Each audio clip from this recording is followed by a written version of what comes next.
Flór končí. Čo s tým? Od októbra 2026 si už takéto hasiace prístroje s flórom nekúpite.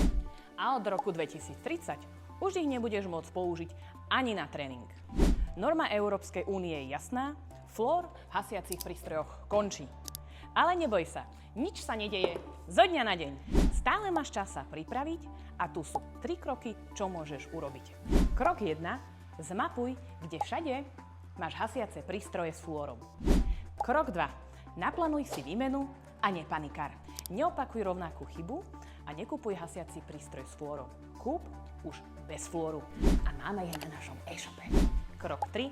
Využij prechodné obdobie. Máš až 18 mesiacov na to, aby si ich spotreboval. Preto to nerieš o 5 rokov, rieš to už teraz a budeš v kľude. Ak s tým potrebuješ pomôcť, rovno nám napíš a my ti to pomôžeme zmapovať a aj dodať.